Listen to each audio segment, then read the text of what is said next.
Jin-Woo was feeling pretty good about his new levels. He had boosted his stamina and intelligence, which was a great start.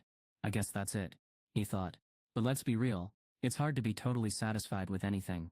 After thinking about it for a while, Jin-Woo was happy with how things turned out. Just then the phone in the living room started ringing. Brissing. Jin-Woo wondered if it might be the Hunter Association calling. In the past, he would have tried to avoid answering, hoping to dodge a raid call. But now Jin-Woo was eager to test his new skills against some magic beasts. He quickly grabbed the phone and answered. "This is Hunter Jin-Woo Sung." The voice on the other end said, "Ah, you finally answered."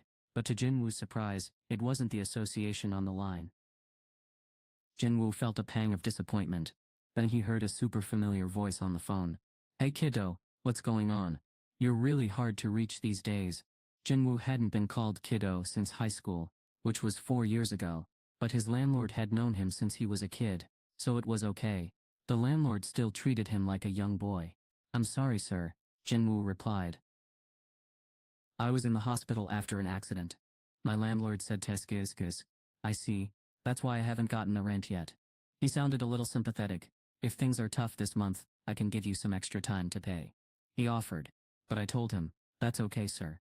I'll send the money today." He agreed, saying, "All right, then. Take it easy, okay? You're doing a great job taking care of your mom and sister. Money is important, but don't forget to take care of yourself too. Thanks for worrying about me." With that, the phone call was over. Jin-Woo pulled out his bank statement from a drawer. The balance showed 800,000 won. He let out a deep sigh. "Sa?" Jin-Woo breathed a sigh of relief after paying the rent. It was 500,000 won, which wasn't too bad considering it could be much higher. After paying that amount, he had 300,000 won left for the rest of the month. The reason his rent was relatively low was because his apartment building was old and a bit run down. It was also located outside of Seoul, which helped keep costs down. Plus, his landlord was really kind and hadn't raised the rent in years. This was partly because he knew Jin-Woo's family had been through some tough times, and he wanted to help out. Imagine trying to find a place to rent for just 500,000 won. It's almost impossible, and living on only 300,000 won for a whole month. Forget about it. Jin-Woo knew he had to get some cash, and fast. Just a few days ago he was struggling to take down a single low-level monster, but now he's got his eyes on the prize. His big goal is to start making money, and he needs to figure it out ASAP.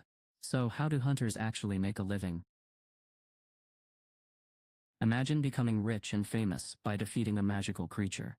For top hunters, known as S rank or A rank, this is a reality. They get paid to star in commercials, appear on TV shows, and even get sponsorships, which means they earn a lot of money.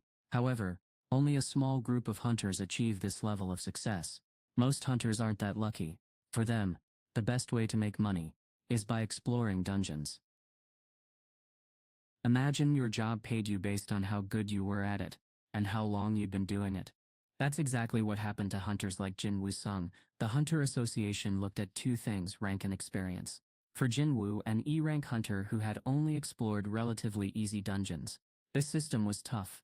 He scrunched up his face in frustration. Forget about the rules, he thought. It would be amazing if I could just join a team of hunters. Jin-Woo had tried calling about several job openings on the Hunter website, but so far none of them had worked out. Being an E-rank hunter was a tough sell. Most people who posted job openings were freelancers, and they were super picky about who they worked with. They had to be careful because in battles they often had to watch their own backs. These freelancers usually weren't good enough to join a big guild, but they were too talented to stay with the Hunters Association. Being a hunter made them outcasts, but it was a lucrative job. Some hunters raked in over 10 million won every month. It was a gamble. They put their lives on the line, but the payoff was huge.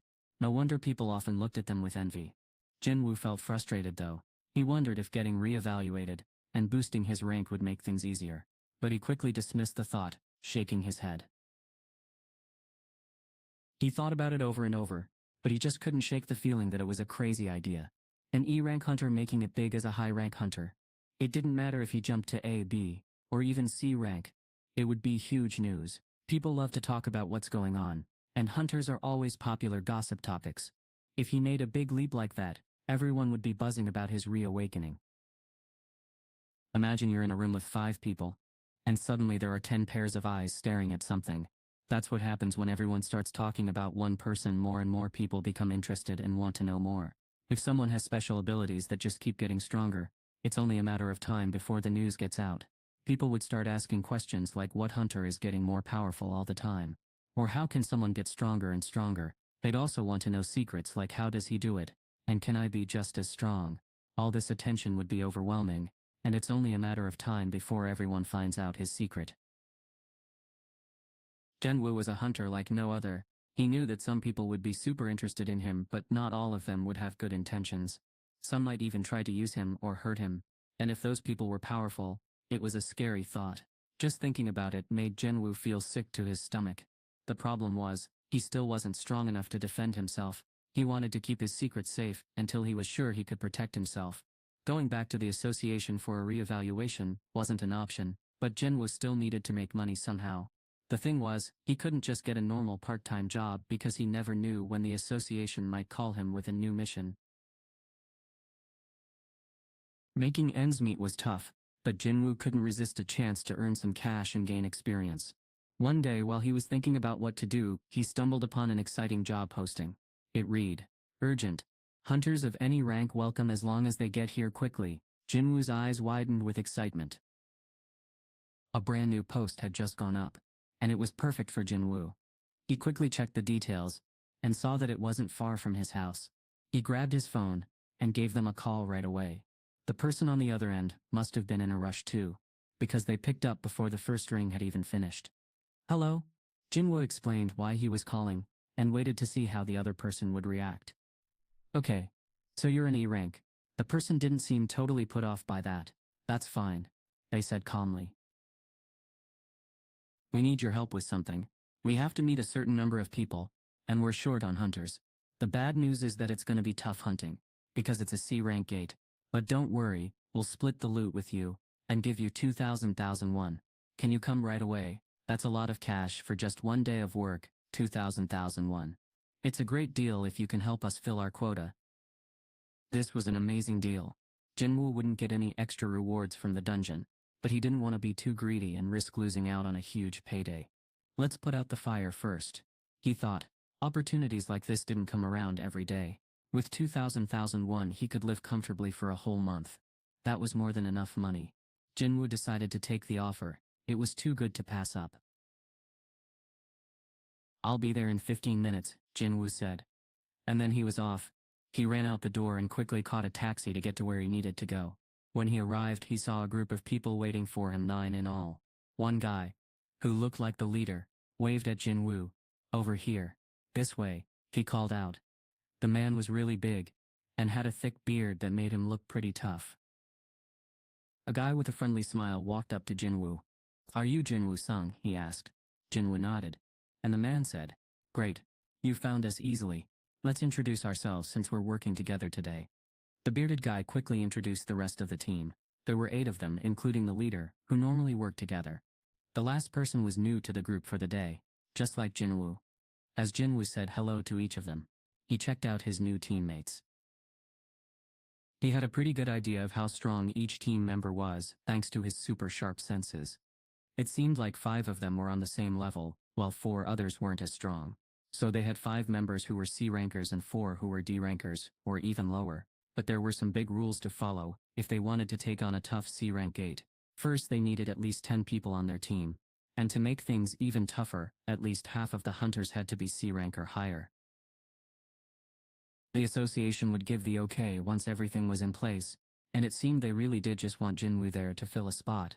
"Now that we've got introductions out of the way, let's cover some important stuff," one of the men said. His name was Chugong, and he had a big beard. He had told Jin-Woo that he was a C-rank tank, which meant he was pretty tough. Jin-Woo seemed super calm, like he'd been on tons of missions before. As Dong-suk was explaining the plan, another guy came up to Jin-Woo. "Hey, I'm guessing we're the temporary team members," the young man said with a hint of uncertainty. He was someone Dong-suk had brought along to fill out their group, but unlike Jin-Woo, this new guy wasn't just there for support, he was ready to jump into action. Jin-Yu was a 22-year-old D-rank hunter. He was supposed to fight in the upcoming battle. When he saw Jin-Woo, he tried to say hello, but Jin-Woo just nodded and looked away on purpose. Jin-Woo wanted to talk to him, but it got awkward. Jin-Woo clearly didn't want to chat, so Jin-Woo rubbed the back of his neck and went back to where he was standing. Someone interrupted, saying, "Bro, that's enough. Let's get moving." Dong-suk's squad joked, teasing him about being too careful. "We're going to blast everything anyway, so who needs a plan?" they said with a laugh. Dong-suk clapped his hands, grinning. "All right, I'll stop worrying about the details. Let's gear up and head in." As everyone started getting ready, Dong-suk handed Jin-Woo and Jin-Hyo each a piece of paper. "Hey, can you two sign this for me?" he asked. It was a simple contract that said Jin-Woo would get 2,000 won right away, but he wouldn't be able to hunt or share in any rewards. "Just write your name and sign at the bottom," Dong-suk instructed. The rules were just like they had discussed over the phone, but one thing really stood out to Jin-Woo. It said that if you got hurt inside the dungeon, the party wouldn't be held responsible. This was different from raids organized by the association, where you might get some money to help if things went wrong. But for individual raids like this one, there was no extra cash to help out. That meant insurance companies wouldn't cover you either. Hunters had to be ready to defend themselves at all times. It was sinking in that Jin-Woo was really part of an elite team. As he reviewed his contract, he snuck a glance at Jin-Yo's details. Just as he thought, Jin-Yo's deal was different from his own. Instead of getting a flat 2,000 won, Jin-Yo would get a share of the rewards. Jin-Woo turned to Dong-suk before putting his signature on the document. "What do you need me to do?" Jin-Woo asked. "Just carry the gear and follow us," his colleague replied with a shrug. "Gear?" Jin-Woo repeated, eyeing the massive backpack being unloaded from a pickup truck. Dong-suk pointed at it. "It's got everything we need. Lunches, extra clothes, weapons, and even a first aid kit." A first aid kit? That caught Jin-Woo's attention. "Wait, are we going in without a healer?" he asked, surprised. Dong-suk smiled awkwardly. "You know how tough it is to find a healer for a strike squad. This is just how we do things." Jin-Woo looked at the team and thought about their situation. They were a strike squad that barely met the requirements, and now they had a tent member who seemed clueless about what a raid was. To make matters worse, they didn't have a healer to help them in case things went wrong. The team was made up of tanks and damage dealers, which meant they could deal a lot of damage, but might not be able to recover from injuries quickly. Jin-Woo's expression didn't change, even after hearing the news about the lack of a healer. Jin-Woo couldn't help but think the guy was a total beginner. He choked back a laugh, not wanting to be rude. These people had no idea what they were getting themselves into. But despite his doubts, Jin-Woo signed the contract anyway. It wasn't because he really needed the 2,000 won. It was because he was sure he could take care of himself. "Here you go," he said, handing over his signed paper. Dong-suk's face lit up as he collected the agreements from everyone. Suddenly he was bursting with energy. "All right, let's get moving," he shouted to the others. The team headed towards the spot where the gate had appeared. The construction site for a new apartment building had been left abandoned. "They say the economy is struggling," Dong-suk said, clicking his tongue in frustration. The area was filled with unfinished buildings that looked like giant tombstones. It was as if this was a graveyard for massive creatures. Jin-Hyo leaned in close to Jin-Woo and whispered, "Did you know? Something big had happened 2 months ago. The boss of a huge company had stolen an enormous amount of money, 900 billion won, and run away to another country. This left all the employees and investors in a really tough spot." Jin-Woo was trying to be left alone, but his friend Jin-Woo just wouldn't give him space. No matter how many hints Jin-Woo dropped, Jin-Woo kept hanging around. It seemed like Jin-Woo didn't quite fit in with the other 8 guys, since they were all part of the original team. "Dude, you're always so quiet," Jin-Woo said, using a nickname he had started calling Jin-Woo at some point. Jin-Woo was getting tired of ignoring him. "Can't you take a hint?" he asked. The guy just laughed and said, "Hee hee. I'm not very good at picking up on hints from others." Jin-Woo wondered if this guy was just really optimistic or totally clueless. He raised an eyebrow at Jin-Woo's big cheesy smile. Whenever Jin-Woo got close to a gate, he started to feel really sensitive. It wasn't something he could help. It just happened. For most hunters, raids were all about getting rich. But for Jin-Woo, they were a matter of life and death. Just thinking about them brought back a lot of painful memories, making him feel really anxious. "We're here," Dong-suk said, stopping in his tracks. The other hunters looked amazed. "Wow," one of them breathed. "Are you sure this is just a C-rank gate?" another hunter asked, sounding unsure. It looks way too big for that. Dong-suk raised an eyebrow. Do you really think the association would lie to us? Imagine a mysterious portal floating in midair, kind of like a black hole. This strange thing was called a gate. But what made it really cool or really scary was the magic that came from it. The magic gave off special wavelengths that could be measured. The Hunters Association checked these wavelengths to figure out the gate's rank. They looked at the gate not once but twice, just to make sure they got it right. After they finished evaluating it, they let everyone know what level the gate was. Next, special teams called strike squads, or guilds would ask if they could explore the mysterious gate. The really tough gates, ranked A or B, were usually taken on by big guilds. These gates were just too dangerous for smaller groups of adventurers to handle on their own. Smaller teams known as freelancers typically stuck to easier gates, with C rank being the toughest they felt safe tackling.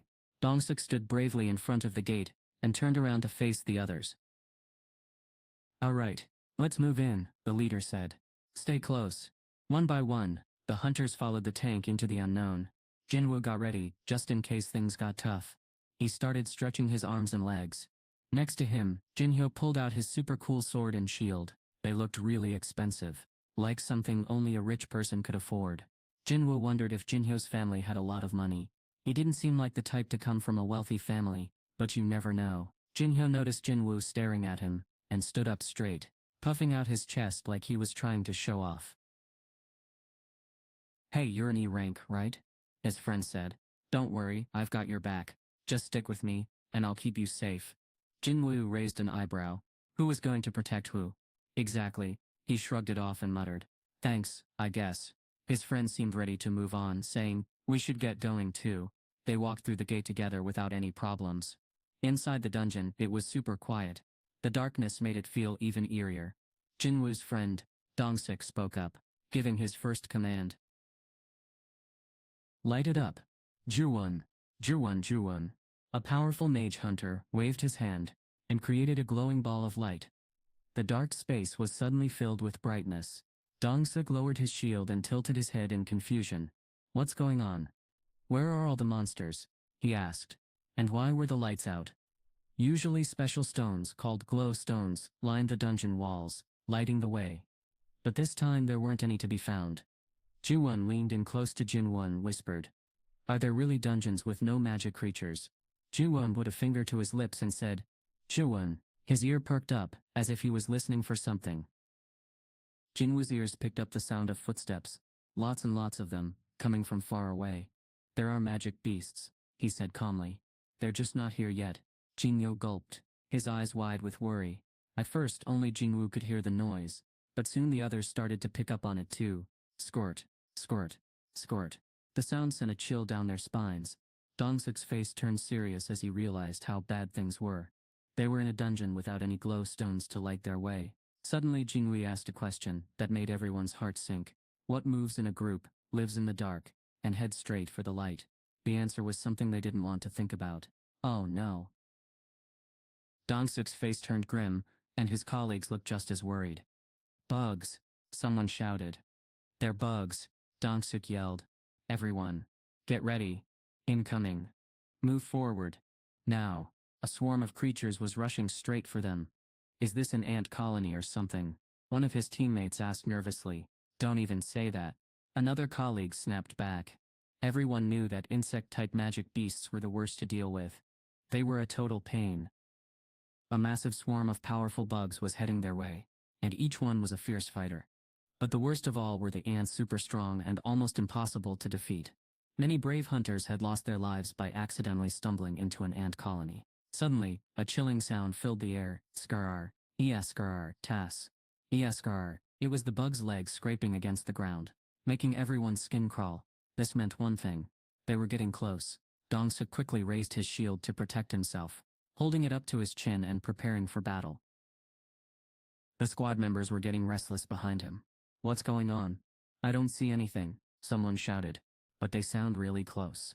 Another person added. Suddenly Jin-Woo yelled. Up. Dong-suk looked up instinctively. That's when he saw them. Huge bugs flying straight for them. They were making a loud SKRR. 2RR, 2RR, 2RR. Beasts were attacking together like a swarm of insects. And if the hunters' formation fell apart, they'd be in big trouble. Dong-suk got a chill down his spine, thinking about what could have happened if they hadn't spotted the beast when they did. Luckily these weren't ants, which are super strong. Shoot! Hit them so they fall to the ground. Dong-suk yelled. Once they're down, I'll take over. Arrows and magic spells flew through the air, hitting the insects with a loud whooshing sound. Fells. Shoosh. Fells. Boom. The insects let out a creepy screeching noise, skkkkree. As soon as some of the bugs were knocked to the ground, the others stopped flying and prepared to fight on foot. Now it was time for the tanks to step in and take control of the battle. Dong-suk had a cool trick up his sleeve.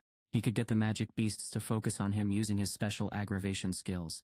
Suddenly, all the beasts turned to face him at the exact same time, like they were performing a choreographed dance move. Hey bugs, over here, he shouted. Then, a huge swarm of insects, tens of them, charged straight at Dong-suk with a loud skkkkrr. The air was filled with the sounds of crash crnn crash, and krsh as they attacked him. But Dong-suk was ready. His trusty shield blocked every single one of their attacks. No matter how hard they tried, the insect's powerful jaws and sharp claws couldn't break through his shield. Dong-suk stood strong, holding back the swarm of insects with his tank stance. Wait for it, he whispered to himself, waiting for the perfect moment to strike. The bugs kept coming, but Dong-suk didn't budge. He was looking for the ideal moment to counterattack, when the insects would be in just the right spot for aggro to keep them occupied while his teammates launched their attacks. Then, it happened. This is it, he exclaimed, and the real battle began. This was what made them hunters. Dong-suk shouted a single word. Go. With that command, the team let loose with all their guns blazing on the bugs. The sound was deafening. Tumskkkkree. Were screeching everywhere. Jin-Woo watched from the back of the group. Just like they had planned. As he observed the others fighting, he imagined how he would take down the creatures himself. It was frustrating to stay put. He had to hold himself back multiple times from jumping into the battle. Jin-Woo could see the monster's weak spots, but the hunters kept missing them. It was frustrating for him to watch from the sidelines as they made mistake after mistake. Luckily Dong-suk's team worked well together, so they weren't getting hurt too badly. It turned out that Dong-suk's calm attitude before the fight wasn't just an act. Jin-suk, they're coming at 11 o'clock. Someone shouted. Bro, we've got more coming from the right. Another hunter warned. Jin-soo-min, Jin-joo-won. Take care of the ones on the right. Dong-suk ordered. Got it, they replied. Jun-jin, your wrist is swollen. Dong-suk noticed, showing that he was keeping an eye on his team's condition. Fall back for now, someone shouted. Another teammate chimed in. This is nothing, bro. But a more cautious voice spoke up. Hey, do you think we're done after this? We have no idea how long this will last. So take it easy. Pace yourself. The team nodded in agreement, responding with a simple all right. The team had been working together for a long time, and it showed in the way they communicated. They were like a well-oiled machine, with each member knowing exactly what to say, and when. Good communication was key to their success, and it made their teamwork top-notch. These hunters were a whole different story, organized and working together. And they weren't so bad either. Jin-Woo's eyes landed on Jino, who was in the thick of battle. When a magic beast chomped down on his shield, Jin-Yo quickly kicked the shield and the beast away. Then, with a swift swing of his sword, he took down the beast. The powerful blade sliced through the air, beheading the creature with a loud clang.